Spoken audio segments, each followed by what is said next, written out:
आप सुन रहे हैं अज्ञात स्टोरी, जहां हम आपको सुनाते हैं ऐसी कहानियां जो रात के अंधेरे में आपके साथ घर तक चलती हैं और कई बार आपके सो जाने के बाद भी आपका पीछा नहीं छोड़ती। तो अगर आपने अभी तक कमरे की लाइट बंद नहीं की है तो कर दीजिए, और अकेले बैठे हैं तो शायद आज की कहानी सुनने के बाद आपको लगे कि आपके कमरे में आप अकेले नहीं हैं। तो आइए वक्त ना जाया करते हुए शुरू करते हैं आज की कहानी, जो रहस्य और रोमांच से भरी हुई है। दोस्तों, कुछ ऐसी जगहें होती हैं जहां जाने वाले लोगों की गिनती तो होती है, लेकिन लौटकर आने वालों की नहीं। और कुछ दरवाजे ऐसे होते हैं जिन्हें इंसान नहीं ढूंढता, बल्कि वो दरवाजे अपने शिकार को खुद चुनते हैं। अगर आपसे कोई कहे कि भारत के एक छोटे से गांव के बाहर एक ऐसी हवेली मौजूद है जिसके ठीक 100 दरवाजे हैं, लेकिन आज तक किसी ने उन सभी दरवाजों को एक साथ नहीं देखा, तो शायद आप इसे सिर्फ एक और लोक कथा समझकर हंस देंगे। लेकिन आज मैं आपको जो कहानी सुनाने जा रहा हूँ उसकी शुरुआत किसी हवेली से नहीं, बल्कि एक तस्वीर से हुई थी। एक ऐसी तस्वीर जो कभी खींची ही नहीं जानी चाहिए थी। दोस्तों, इस कहानी का मुख्य किरदार था राघव मेहरा। उसकी उम्र लगभग 25 वर्ष रही होगी। पेशे से फोटोग्राफर, लेकिन लोग उसे फोटोग्राफर नहीं कहते थे। इंटरनेट की दुनिया में उसने अपनी एक अलग पहचान बनाई थी। वह ऐसी जगहों पर जाता जहां लोग जाने से डरते, और वह उन जगहों पर शौक से जाता जैसे बंद पड़ी फैक्ट्रियां, उजड़े हुए अस्पताल, सैकड़ों हजारे साल पुराने किले, शमशान, जंगल और कब्रिस्तान। और इसके अलावा तमाम ऐसी जगहों पर जाता जहां लोग कहते कि वहां जाना खतरे से खाली नहीं। लेकिन राघव उन सब लोगों का मजाक उड़ाता और कहता, तुम लोगों ने ही अंधविश्वास को अधिक बढ़ावा दिया है। भूत प्रेत कुछ नहीं होते, और हर अंधविश्वास के पीछे कोई वैज्ञानिक कारण होता है। अगर लोग कहते कि इस कमरे में आत्मा है, तो राघव कैमरा लेकर वहां पूरी रात बैठा रहता और साबित कर देता कि वहां कोई आत्मा नहीं थी। अगर उसको कहीं से कोई आवाजें सुनाई देती तो वह पूरी रात रिकॉर्डिंग चलाकर बैठा रहता और फिर लोगों को बताता कि वह आवाज औरत की नहीं, हवा की थी। वहां कोई पक्षी था, वहां कुछ भी नहीं है। जिस चीज को कैमरा रिकॉर्ड नहीं कर सकता, मैं उस पर विश्वास नहीं करता। मेरा तो एक ही सिद्धांत है, कुछ भूत प्रेत नहीं होते, ना ही कभी किसी ने कोई चुड़ैल देखी है। वह नीडर, साहसी और सिद्धांतों का पक्का था, परंतु शायद उसे पता नहीं था कि एक दिन उसी कैमरे की वजह से उसकी पूरी दुनिया बदलने वाली है। राघव का बचपन दिल्ली में बीता था। उसके पिता फोटो जर्नलिस्ट थे। जब राघव 15 साल का था तो उसके पिता का दिल का दौरा पड़ने से देहांत हो गया, और उसकी माँ तो पहले ही गुजर चुकी थी। वह इस दुनिया में अकेला रह गया था। उसके अपने पिताजी की दो ही निशानी बची थी, एक तो उनका कैमरा और दूसरी उनकी अधूरी डायरी। उस डायरी में एक बात बार बार लिखी हुई थी, हर तस्वीर सच नहीं दिखाती, कुछ तस्वीर सच छिपा भी लेती हैं। उसे लगता उसके पिताजी किसी कहानी पर काम कर रहे होंगे। उसके पिता का कैमरा लिया और फोटोग्राफी सीखकर कुछ वर्षों में ही अच्छी फोटोग्राफी करने लगा, मगर उसको पता नहीं था कि उसके कैमरे में एक दिन ऐसी तस्वीर कैद होगी जिसे देखने के बाद वह पहले जैसा नहीं रहेगा। करीब 2 महीने पहले राघव को एक ईमेल मिला। भेजने वाला का नाम उस पर अंकित नहीं था, केवल एक लाइन लिखी थी, अगर सच में साबित करना चाहते हो भूत प्रेत नहीं होते तो धौलागढ़ आओ। नीचे सिर्फ लोकेशन थी। धौलागढ़ भारत के नक्शे पर मुश्किल से दिखाई देने वाला एक ऐसा गांव जहां पर जाना अत्यंत कठिन था। राघव ने इसे किसी मंचले का मजाक समझा और अपने काम में मसरूफ हो गया। लेकिन कुछ दिन बाद ही वह ईमेल उसको अलग अलग आईडियों से आने लगा, और एक बेरंग लिफाफा भी आया जिस पर अंकित था, अगर भूत प्रेत नहीं होते तो साबित करो, यहाँ आओ और साबित करो। और एक पुरानी हवेली की तस्वीर भी उस लिफाफे में बंद थी, जिस तस्वीर का एक हिस्सा बिल्कुल काला था। ऐसा महसूस होता था कि किसी ने जानबूझकर इसे काला कर दिया है। तस्वीर के पीछे लिखा था 100वां दरवाजा, मत खोलना, मत खोलना, मत खोलना। राघव पढ़कर हंसा पड़ा और उसे लगा कोई प्रमोशनल प्रैंक कर रहा है, और उसने वहां अपनी टीम के साथ जाने का निश्चय किया कि मुझे उससे मिलना है जो ऐसे मुझे चैलेंज कर रहा है, और उनको सबक सिखाना है कि मुझसे मजाक करना आसान नहीं। उसने ठीक से बात भी नहीं समझी और टीम से बात की। इस बात के लिए कहा कि वहां जाना एक बेवकूफी के अलावा कुछ नहीं। गांव में किसी भी आदमी के बुलावे पर जाना हमें पसंद नहीं आ रहा, हमें वहां नहीं जाना। तुम्हें जाना है तो अपने आप चले जाओ, क्योंकि वह तो तुम्हें चैलेंज कर रहा है। राघव ने अपने आप ही जाने का निश्चय किया कि मुझे वहां जाना ही है, उसको जवाब देना जरूरी है और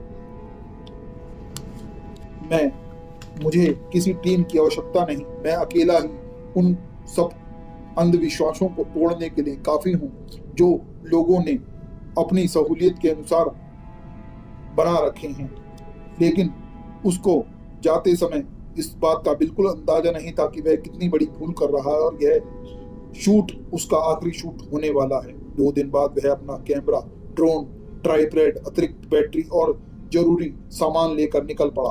दिल्ली से ट्रेन, फिर आगे 8 घंटे की बस, आखिर में जीप जो पहले पहाड़ी रास्तों से होती हुई उसे धौलागढ़ गांव की तरफ ले चली। जैसे जैसे गांव के करीब पहुंचता उसका मोबाइल का नेटवर्क गायब होता जा गया। वहां टावर नहीं थे, सड़कें पतली, दोनों तरफ पेड़ कम, जंगल अधिक। ड्राइवर पूरे रास्ते चुप था, वह बात नहीं कर रहा था। राघव ने बात करने की कोशिश की तो बोला, बस पहुंचने वाले हैं साहब। सूरज धीरे धीरे ढलने लगा, पीछे छिपने लगा, पहाड़ों के पीछे छिपने लगा। आसमान नारंगी से लाल और फिर गहरे रंग के गहरे काले रंग में बदल गया। पहली बार राघव को कुछ बेचैनी सी महसूस हुई। जीप अचानक रुक गई और ड्राइवर ने हाथ से इशारे करके बताया, वह आने वाला है धौलागढ़ गांव। राघव ने खिड़की से देखा तो जाने उसे क्यों लगा कि पूरा गांव शायद सिर्फ उसका ही इंतजार कर रहा है। धूल उड़ती हुई वह पुरानी जीप फिर चलने लगी और कच्चे रास्तों पर आगे बढ़ती चली गई। चारों ओर पीपल व साल के पेड़ मानो स्वागत कर रहे हों कि आओ, आपको भी आपका ही इंतजार था। राघव ने कैमरा ऑन किया और रिकॉर्डिंग करने लगा कि मैं धौलागढ़ पहुंचने वाला हूं दोस्तों। मुझे यहाँ पर एक चैलेंज मिला कि यहाँ एक हवेली है जहां पर जाना अपनी मौत को दावत देना है। वहां से अभी तक कोई वापस नहीं लौटा। वह कैमरे में देखकर हंसा और बोला, देखो ये इस बात में कितना सच है। इन बातों से मैं नहीं डरता और मैं यह साबित करके दिखा दूंगा। उसने कैमरा बंद कर दिया। जीप अचानक रुक गई। राघव ने पूछा, क्या हुआ? ड्राइवर बोला, यह आ गया आपका धौलागढ़। उसने कहा, ये तो अभी 100-200 मीटर दूर है, मैं यहाँ नहीं उतरूंगा। वह बोला, मैं आगे नहीं जाऊंगा, मैं सवारियों को यहीं छोड़ता हूँ। तो मैं बोला, राघव कि आगे जाने में तुम्हें क्या दिक्कत है? तो वह बोला, मैं सूरज ढलने के बाद आगे नहीं जाता हूँ, गांव की सीमा पर ही छोड़ देता हूँ।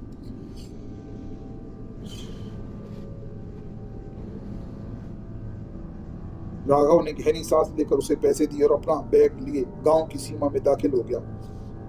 वहां बड़ी अजीब सा खामोशी थी, न पक्षियों की चहचहाट, न लोगों की किसी भी तरह की आवाज का शोर, न कोई जानवर के भौंकने की आवाज, न किसी पक्षी के चहचहाने की आवाज। वहां कुछ भी शोर सुनाई नहीं दे रहा था, सिर्फ हवा की सरसराहट की आवाजें सन सन सन सुनाई दे रही थी। धौलागढ़ में 30-40 छोटे घर थे, मिट्टी के दीवारों से बने पुराने लकड़ी के दरवाजे। गांव के बीच एक छोटा सा मंदिर था जिसका घंटा हवा से अपने आप ही बज रहा था। गांव में लोग थे, लेकिन किसी ने भी उसे देखकर कुछ नहीं कहा। सब लोग जैसे बोलना भूल चुके थे। एक बूढ़ा आदमी कुएं से पानी भर रहा था। राघव उसके पास गया। उसने कहा, नमस्ते काका। बूढ़े ने कोई जवाब दिए बिना उसको ऊपर से नीचे तक देखा, मानो उसको अपनी कसौटी पर कस रहा हो। उसकी कमर में लटका कैमरा देखकर उसका चेहरा अचानक सफेद पड़ गया और बोला, बाबू तुम हवेली में जाने के लिए आए हो? राघव बोला, हाँ। बूढ़े ने पानी भरा और बिना कुछ बोले अपने घर के अंदर जाकर दरवाजे की कुंडी बंद कर ली। राघव को लगा बड़ा अजीब आदमी था, लेकिन वह ही नहीं, जो आदमी भी वहां पर था वह राघव के हाथों में कैमरा देखकर भय के मारे कुछ बोले बिना ही निकल जाता। पूरा गांव का यही सवाल था, बाबू कैमरा ना लाते तो अच्छा था, कैमरा क्यों लाए? और उनको जब पता चला कि उसको हवेली जाना है तो वह बात को बीच में ही रोक कर निकल गए। करीब आधे घंटे बाद राघव को एक चाय की दुकान दिखाई दी। वह वहां पहुंचा तो उस चाय वाले ने उसको बैठने के लिए कहा, बैठो बाबू, चाय बनाऊं क्या? राघव बोला, बना लो चाचा। तब वह चाय पीते पीते बोला, बाबू यहाँ क्यों आए हो? यहाँ पर आपको क्या काम है? वह बोला, मैं हवेली देखने के लिए आया हूँ। तब वह चाय वाला बोला, बाबू हवेली के बारे में तो यहाँ बहुत सी बातें मशहूर हैं, तुम्हें कहानी सुननी है या सच्चाई जाननी है? बोलो। राघव बोला, दोनों बातें जाननी है, आप दोनों बातें बताओ उस हवेली के बारे में। बूढ़ा बोला, कहानी कहती है उस हवेली के 100 दरवाजे हैं, सच्चाई कहती है लोग सिर्फ 99 ही देख पाते हैं। राघव ने कहा, चाचा मैं 100वां ही देखने को आया। वह बूढ़ा बोला, बेटा 100वां दरवाजा ना तो किसी ने देखा है और ना ही कोई देख पाता है। वह अगर 100वां दरवाजे के पास पहुंच जाता है तो वह वापस आने के लिए जिंदा नहीं रहता। राघव हंस पड़ा और कैमरा निकालकर बोला, चाचा सब अंधविश्वास है, सच्चाई नहीं है। बूढ़ा मुस्कुराया और बोला, बेटा जब 100वां दरवाजा देखकर लौटोगे तो तुम पर मैं विश्वास करूंगा और तब तक मैं इस पर विश्वास नहीं कर सकता। राघव ने अब मन बना लिया कि मैं इन सब लोगों को हवेली के 100वें दरवाजे की फोटो खींचकर सबको यह बता दूंगा कि तुम लोग बेकार ही डर रहे थे, वहां कुछ नहीं है। और यह सोचकर राघव ने कैमरा ऑन किया। दोस्तों मैं धौलागढ़ गांव में हूँ। अब तक मैंने जितने लोगों से बात की सबने कहा 100वां दरवाजा मत ढूंढो। अब सच क्या है वो आपको कुछ घंटों में पता चल जाएगा। रिकॉर्डिंग खत्म कर कैमरा बंद किया ही था कि किसी एक लड़का भागता हुआ उसके पास और हल्की हंसी के साथ बोला, बाबू यह सीटी रख लो और अगर कोई तुम्हें नाम से पुकारे तो कृपया पीछे मुड़कर मत देखना। राघव बोला, क्यों, मुझे यहाँ नाम लेकर कौन बुलाएगा? बच्चा बोला, वही जो वहां से लौटकर नहीं आए, जो 100वां दरवाजा ढूंढने गए थे। राघव कुछ पल उसे देखता रहा, फिर कुछ सोचकर सीट जेब में रख ली। शाम अब पूरी तरह रात में बदल चुकी थी। बूढ़ा चाय वाले ने भी दुकान बढ़ानी शुरू कर दी और गांव वाले भी अपने घरों में दुबक गए। चाय वाले ने कहा, अच्छा बेटा मैं भी चलता हूँ, अब उसके निकलने का वक्त हो गया। राघव ने पूछा, चाचा? चाय वाले ने हवेली की तरफ इशारे से बोला, यहाँ एक कभी कभी कोई आता है और फिर वापस भी जाता है, आने को तो पता नहीं लेकिन जाता जरूर है। राघव बोला, मतलब? चाय वाला बोला, लोगों ने पैरों के निशान देखे हैं जो हवेली के गेट तक जाते हैं। राघव कुछ नहीं बोला और हवेली की तरफ चल पड़ा। गांव का हर दरवाजा खिड़की बंद थी, मानो गांव में कोई रहता ही नहीं हो, सिर्फ उसके कैमरे की लाइट ही जल रही थी।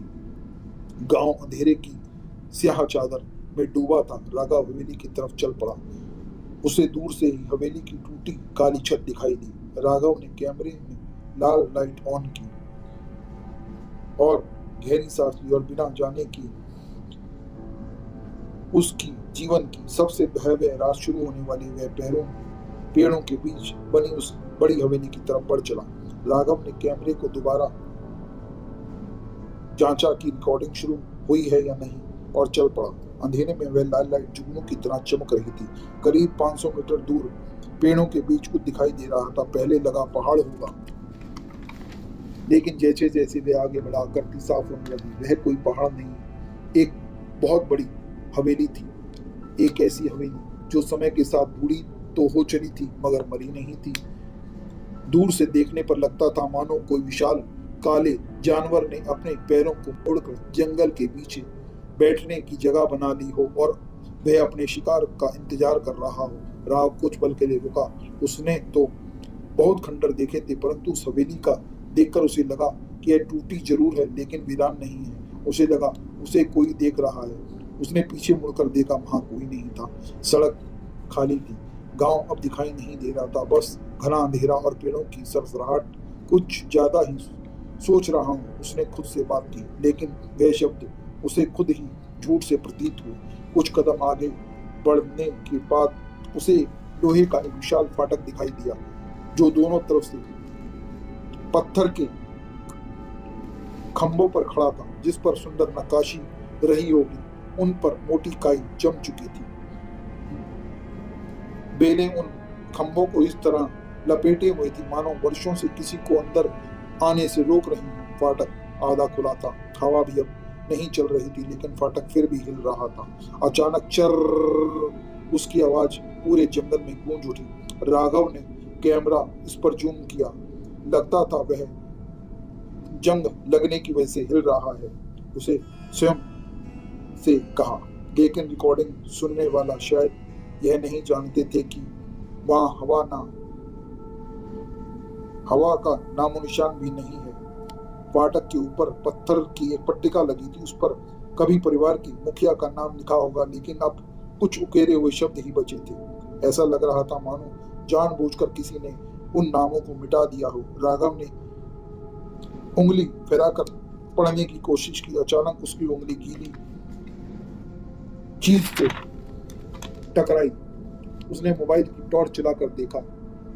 वह बारिश का पानी नहीं था, लाल भूरे रंग के धब्बे थे, इतने पुराने कि पहचानना भी मुश्किल था। उसने अपने आप से कहा शायद जंग होगी, लेकिन शायद उसको अपनी बात पर खुद ही भरोसा नहीं था। फाटक के अंदर कदम रखते ही अचानक तापमान में बड़ा परिवर्तन आया। जून के उस उमस भरे मौसम में भी उसे गर्मी जो काटे जा रही थी, लेकिन अंदर कदम रखते ही बर्फ जैसी ठंडी हवा उसके मुंह पर पड़ी। राघव ने अनायास अपनी बाहों पर हाथ फेरा। उसका रोम रोम खड़ा हो चुका था। उसने सोचा यह कैसे हो गया। वह शायद अभी सोच ही रहा था कि यह शायद पेड़ों की वजह से होगा। कारण ढूंढने की कोशिश किए बिना वह आगे बढ़ा और उसका मन किसी बात को स्वीकार करने को तैयार नहीं था। फाटक में घुसते ही एक विशाल आंगन था। बीच में एक सुंदर फव्वारा रहा होगा, लेकिन अब उसे सड़ा हुआ काला पानी भरा था। उस पानी की सतह बिल्कुल स्थिर थी और इतनी स्थिर कि शीशे जैसी हो गई। राघव ने उत्सुकतावश उसमें अपना चेहरा दिखाई दिया। एक पल के लिए उसे लगा उसका प्रतिबिंब मुस्कुरा रहा है, लेकिन उसने अपने होठ तो सीधे रखे थे। उसने तुरंत पीछे हटकर दोबारा देखा, लेकिन अब वह सामान्य था। थकान उसने खुद को समझाया, परंतु उसे हाथ अब कांप रहे थे। आंगन के चारों ओर अनेक टूटी हुई खिड़कियां थी। अधिकांश के शीशे बरसों पहले टूट चुके थे। कुछ पर फटे हुए पर्दे लटक रहे थे जो हवा न होने पर भी हिल रहे थे। राघव ने कैमरा ऊपर की ओर घुमाया। हर मंजिल, हर बरामदा, हर खिड़की मानो उसे ऐसा महसूस करा रही हो जैसे वह वहां खड़ा होकर उसको कोई देख रहा हो। लेकिन जहां भी कैमरा जाता वहां कोई भी दिखाई नहीं देता। वहां सिर्फ और सिर्फ खामोशी और अंधेरा ही था। तभी टन करती कोई वस्तु, धातु की वस्तु टकराने की आवाज आई। राघव के कदम रुक गए और उसकी सांसें भी तेज चलने लगी। फिर वह आवाज इस बार थोड़ा और साफ आई। अंदर हवेली के भीतर जैसे कोई चल रहा हो। उसने कैमरा चेक किया, रिकॉर्डिंग चल रही थी। उसने धीमी आवाज में कहा शायद अंदर कोई आदमी है, लेकिन उसके शब्द अभी पूरे भी नहीं हुए थे। हवेली का विशाल मुख्य दरवाजा जो वर्षों से बंद पड़ा था, अपने आप अंदर की तरफ खुलता चला गया।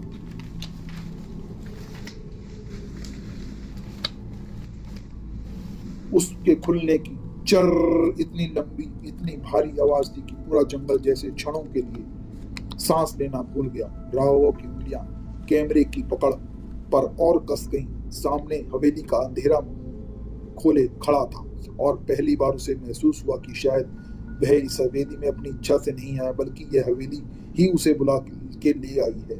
मुख्य दरवाजा खुलते हवेली के भीतर जहां सन्नाटा भी आवाज करता था, एक बासी हवा का झोंका राघव के चेहरे से टकराया। उस हवा में मिट्टी की गंध नहीं थी, बल्कि पुरानी लकड़ी, सीलन और किसी ऐसी चीज की बदबू थी जो वर्षों पहले मर चुकी थी, लेकिन अब भी उसी जगह मौजूद थी। उसने कैमरा ऊपर उठाया।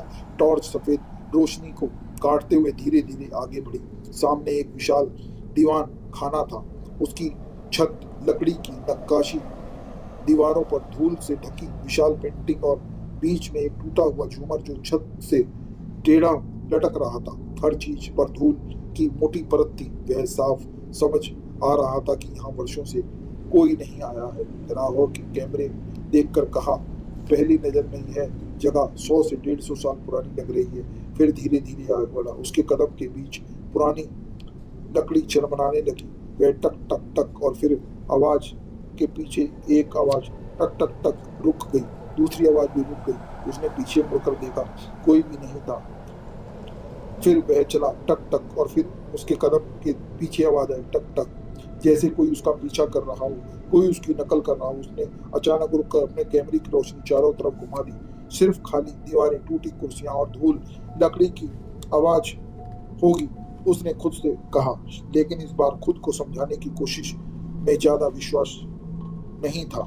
दीवार पर लगी पहली पेंटिंग उसके सामने थी। वह एक बड़ा विशालकाय पारिवारिक चित्र था। करीब 20 लोग, पुरुष, महिलाएं, बच्चे, सब शाही कपड़ों में। लेकिन एक अजीब बात थी कि उस चित्र में मौजूद हर व्यक्ति की आंखों को काले रंग से खुरस दिया गया था। सिर्फ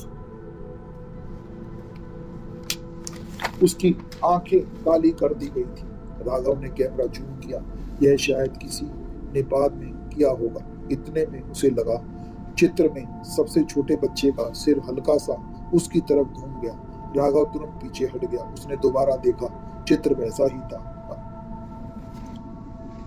ऑप्टिकल इल्यूजन, उसने गहरी सांस लेते हुए कहा, पर अब उसके माथे पर पसीना आने लगा था। आगे बढ़ते हुए उसे एक लंबा गलियारा दिखाई दिया। दोनों तरफ कमरे ही कमरे थे और सबके दरवाजे खुले हुए थे। उसने पहला कमरा देखा। अंदर सिर्फ लकड़ी का एक पन्ना था। पन्ना धीरे धीरे हिल रहा था। राघव मुस्कुराया।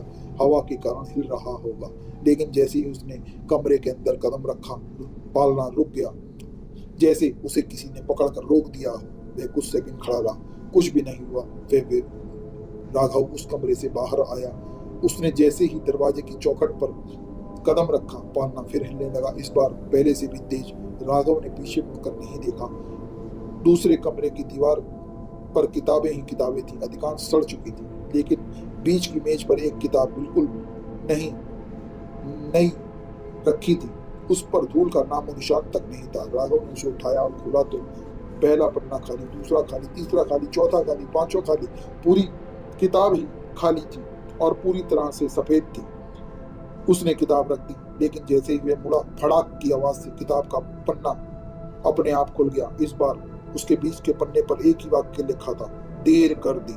राघव तुरंत पलटा, फिर खाली था। उसने बहुत उल्टा पुल्ट कर किताब देखी।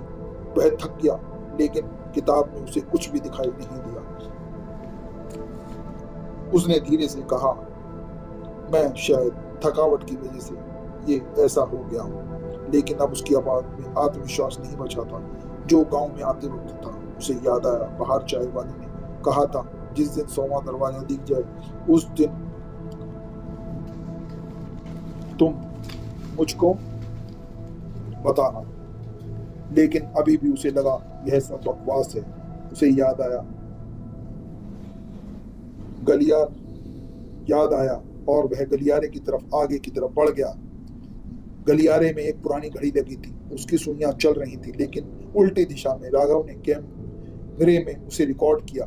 दिलचस्प इतना कहकर उसने अपनी कलाई पर लटकी घड़ी देखी। 9:17 हो रहे थे। दोबारा दीवार की घड़ी को देखा तो अचानक बंद हो गई, मानो सिर्फ उसे रिकॉर्डिंग के लिए ही चल रही थी। हवेली के भीतर जितना आगे बढ़ रहा था, उतने ही धूल कम नजर आने लगी। यह बात उसकी नजर से बची नहीं रह सकी। जहां बाहर धूल की इतनी मोटी परतें थी, लेकिन अंदर का हिस्सा साफ सुथरा और कम धूल से भरा था। उसने कैमरा नीचे किया और फर्श पर पैरों के निशान थे, एक नहीं दर्जनों, लेकिन वे धूल से नहीं बने थे। उन पर धूल हटी हुई थी, जैसे अभी अभी वहां से कोई गुजरा हो। वह घुटने के बल बैठ गया और उसने हाथ लगाकर देखा। निशान बिल्कुल ताजा लग रहे थे। एक पल के लिए उसके दिमाग में आया, यहाँ कोई और भी है। लेकिन सबसे डरावनी बात, उनमें से कोई भी निशान वापस नहीं आ रहा था। उसका गला सूख गया। तभी ऊपर की मंजिल से धीरे धीरे किसी के चलने की आवाज, ठक ठक। कुछ सेकंड बाद ठक ठक, फिर एक कदम, ठक ठक। राघव ने कैमरा ऊपर किया, कोई नहीं दिखाई दिया। उसकी आवाजें हवेली में गुम गई। कोई जवाब नहीं, सिर्फ ठक ठक की आवाज ही आ रही थी, मानो कोई सीढ़ियों से नीचे उतर रहा हो। धीरे धीरे धीरे धीरे टॉर्च सीढ़ियों की तरफ घुमा दी। वहां सिर्फ अंधेरा था, लेकिन आवाज सब और से आ रही थी। पांचवा, छठा, सातवां, अचानक सब कुछ शांत हो गया। गहरी खामोशी। फिर तो राघव को अपनी धड़कन साफ सुनाई देने लगी, धक धक धक धक। और तभी उसने कैमरे की स्क्रीन कुछ पल के लिए झिलमिलाई। बस एक सेकंड में उसने स्क्रीन पर सीढ़ियों के ऊपर एक धुंधली सी आकृति दिखाई दी। उसने तुरंत कैमरा ऊपर की तरफ किया, वहां कुछ भी नहीं था। उसने स्क्रीन फिर देखी, रिकॉर्डिंग सामान्य थी। कैमरा ग्लिच, उसे लगभग फुसफुसाते हुए कहा, लेकिन इस बार यह बात वह कैमरे के लिए नहीं, खुद को दिलासा देने के लिए कह रहा था। उसे अभी तक यह पता नहीं था कि हवेली ने उसे देख लिया है और अब वह अकेला मेहमान नहीं रहा। राघव ने लंबी सांस ली, मानो हवेली उसे देख रही थी। उसके हाथ अब भी कैमरे को मजबूती से पकड़े हुए थे, लेकिन उसकी उंगलियों में वह पहले जैसी स्थिरता नहीं थी। अभी कुछ दूर पहले की वह हर आवाज का कोई न कोई कारण ढूंढ लेता था, लेकिन अब कारण कम पड़ने लगे थे। उसने खुद को संभाला, अगर यहाँ कोई है तो वह भी इंसान ही होगा। उसने जोर से पुकारा, हाँ हाँ इंसान ही होगा। उसकी आवाज गलियारे में गूंज उठी, हाँ हाँ इंसान ही होगा, हाँ हाँ इंसान ही होगा। कुछ देर बाद सन्नाटा इतना गहरा कि उसे अपनी सांसों की आवाजें भी भारी लगने लगी। राघव धीरे धीरे अगले कमरों की तरफ बढ़ा। कमरा बाकी कमरों से अलग था। यह शायद कभी भोजन कक्ष रहा हुआ। बीच में 30 फीट लंबी मेज रखी थी। दोनों और कुर्सियों पर धूल की मोटी परतें जमी हुई थी, लेकिन एक कुर्सी बिल्कुल साफ थी। उस पर धूल का एक कण भी नहीं था। ऐसा लग रहा था जैसे अभी अभी वहां कोई बैठा हो। राघव मुस्कुराया, तो कोई यहाँ रहता है, उसने खुद को बताया। मेज के उस हिस्से पर पीतल की थाली रखी थी। उसके बगल में तांबे का एक बड़ा गिलास रखा था। राघव ने उस गिलास को उठाया तो उस गिलास के अंदर ठंडे पानी भरा था। उसने उंगली डुबोकर देखने ही वाला था कि अचानक रुक गया। पानी इतना ठंडा लग रहा था मानो अभी डीप फ्रिज से निकाला। उसका गला सूखने लगा, लेकिन उसने वह पानी पीने की हिम्मत नहीं की। धीरे से गिलास वापस रख दिया। वह कमरे से बाहर निकलने ही वाला था कि उसे कुर्सी पीछे खिसकाई हो ऐसा उसको सुनाई दिया। वह पलटा, मगर सारी कुर्सियां खाली थी। मेज भी सब कुछ वैसा ही लग रहा था। एक कुर्सी थोड़ी सी मेज की तरफ खिसकी हुई थी, जैसे लगा मानो उस पर कोई बैठा हो। राघव ने कुछ नहीं कहा और वह तेजी से उस कमरे से बाहर निकल गया। गलियारा पहले से भी ज्यादा लंबा रहा था। उसे याद था कि यह रास्ता इतना बड़ा नहीं था, लेकिन अब वह चलता ही जा रहा था। एक के बाद एक कमरे, एक के बाद एक खिड़की, एक के बाद एक दीवारें, एक जैसी छत, और हवेली खुद को फैलाती जा रही हो। उसने जेब से सफेद चौक निकाली, जो हमेशा वह अपने पास रखता था, क्योंकि वह अक्सर ऐसी जगहों पर जाता जहां पर वह रास्ता भूल जाता, तो उसको याद करने के लिए वह अपनी जेब में एक बड़ा सा चौक रखता था। उसने दीवार पर एक बड़ा क्रॉस का निशान बनाया और अब आगे की ओर चल पड़ा और सोचा कि अगर मैं यहाँ पर वापस आऊंगा तो पता चल जाएगा। वह मुड़ा और चल पड़ा, लेकिन थोड़ी ही दूर चलने पर उसका दिल एक पल के लिए धड़कना भूल गया। क्रॉस, लेकिन वह ठीक उसके पीछे नहीं, सामने था, जैसे हवेली उसके चलने की दिशा बदल दी हो। राघव के माथे पर हाथ फेरा। नहीं, मैं शायद घूम गया, उसने खुद को समझाया। उसने दोबारा आगे बढ़ना शुरू किया। इस बार दरवाजे के पास पहुंचती वह मन ही मन गिनती करने लगा। 1 2 3 4 5 6 7 10 11 12 20। लेकिन कुछ देर बाद ही उसे लगा गिनती गड़बड़ हो रही है। जिस दरवाजे को वह पार करके जाता है, वही दरवाजा फिर उसके सामने खड़ा हो जाता है। उसने दरवाजे की तरफ ध्यान से देखा। लकड़ी पर एक गहरा निशान था। वही निशान, फिर वही निशान, फिर वही निशान। राघव लगभग दौड़ने लगा। आखिरकार वह एक जगह रुक गया और उसने पीछे मुड़कर देखा। पीछे भी वही दरवाजा, आगे भी वही दरवाजा, हर तरफ दरवाजा। पहली बार उसे स्वीकार किया कि वह सामान्य नहीं था। उसी समय ऊपर कहीं धीरे धीरे घड़ी की घंटियां बजने लगी, टन टन। कुछ सेकंड बाद टन टन, फिर टन टन। राघव ने अपनी कलाई पर बंधी घड़ी देखी तो उसमें 9:42 दिख रहे थे, और मोबाइल निकाला, उसमें भी 9:42। स्क्रीन देखी, उस पर भी 9:42, लेकिन रिकॉर्डिंग में टाइम 1 घंटा 40 मिनट हो चुके थे। लेकिन घड़ी अब भी 9:42 सी बजा रही थी। उसका चेहरा यह देखकर सफेद पड़ गया। उसने फिर समय देखा, कुछ नहीं बदला। 1 मिनट, 2 मिनट, 5 मिनट, 10 मिनट इंतजार किया, लेकिन समय नहीं बदला। मानो इस हवेली में समय चलना बंद हो गया। राघव ने खुद को शांत रखने के लिए बैग खोला, उसमें से पानी की बोतल निकाली, एक लंबा घूंट लिया और फिर बोतल का ढक्कन बंद कर बोतल को वहीं रख दिया कि बाद में उठा लूंगा। उसने सोचा। करीब 5 मिनट जब वह आगे चला तो उसने बैग खोला तो हाथ रुक गए। पानी की वही बोतल जो उसने वहां रख दी थी, वह उसके बैग में कैसे आ गई? उसने धीरे धीरे उसे बाहर निकाला और पीछे मुड़कर देखा। जहां उसने बोतल रखी थी वहां वह नहीं थी। उसके हाथ कांपने लगे। कोई मेरे साथ मजाक कर रहा है, उसने पहली बार अपनी आवाज में कंपन समझा और उसने आवाज लगाई, सामने आओ। उसकी आवाज हवेली में गूंजी और कुछ सेकंड कोई जवाब नहीं आया। और दूर से एक बेहद धीमी आवाज सुनाई दी, जैसे कोई उसके शब्द उसके वापस लौटा रहा हो, सामने आओ।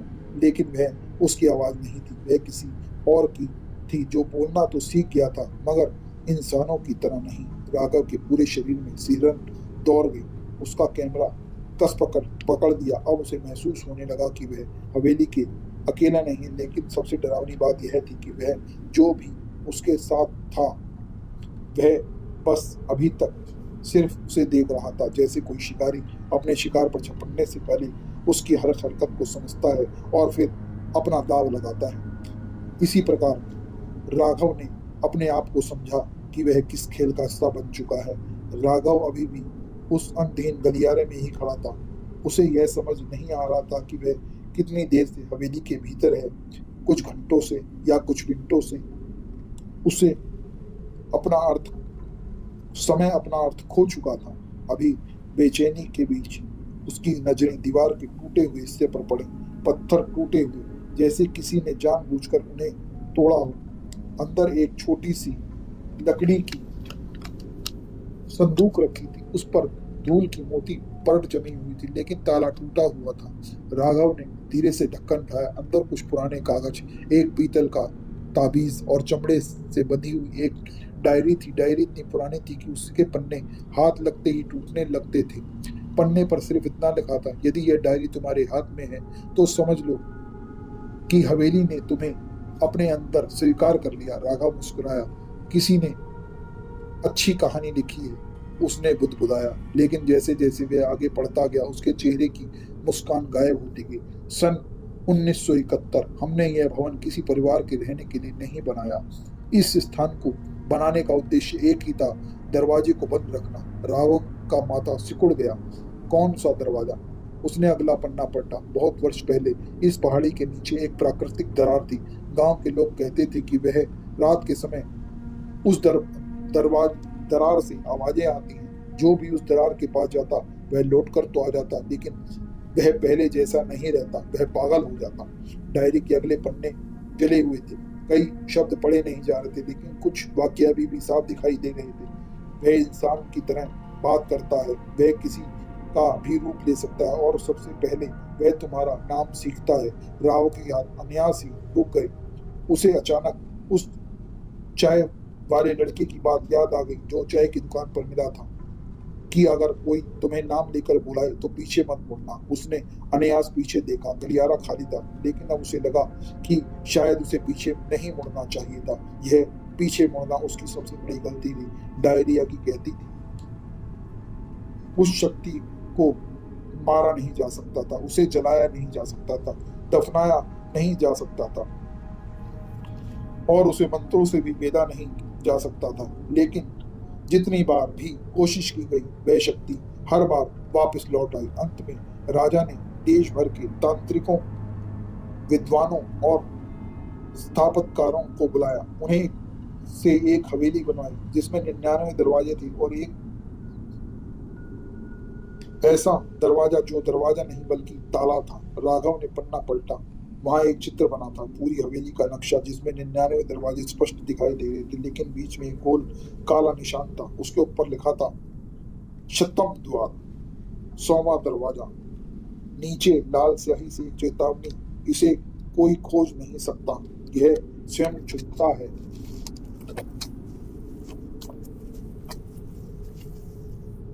राघव की सांसें तेज हो गईं, उसे कई बातें समझ आने लगी। गांव वाले हवेली का नाम क्यों नहीं लेते? हर कोई 100वें दरवाजे का जिक्र करके चुप क्यों हो जाता है? चाय वाले चाचा ने क्यों कहा था कि जिस दिन वह दरवाजा तुम्हें दिख जाएगा उस दिन तुम वापस नहीं लौट पाओगे? लेकिन एक सवाल अब भी बाकी था, अगर वह दरवाजा सिर्फ ताला था तो उससे पीछे क्या था?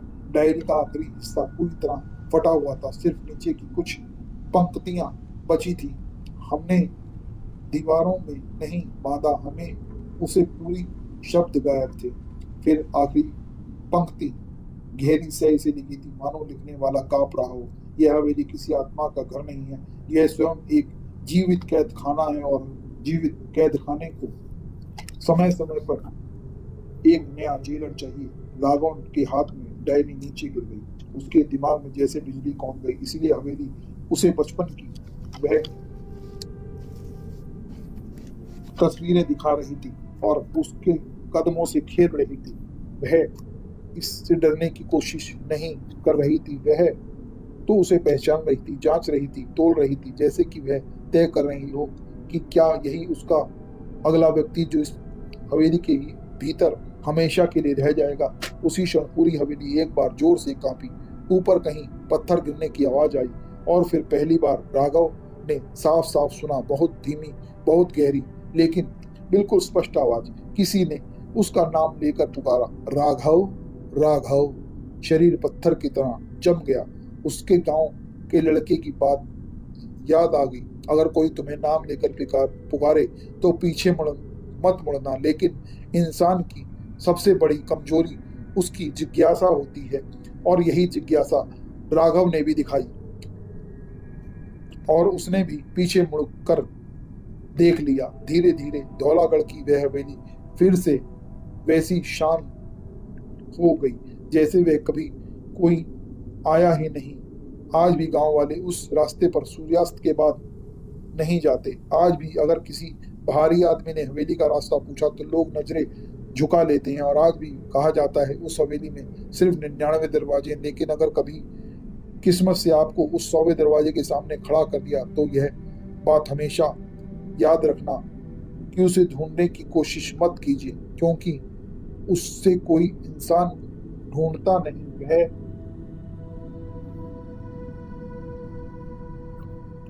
दरवाजा अपने अगले मेहमान को खुद चुनता है।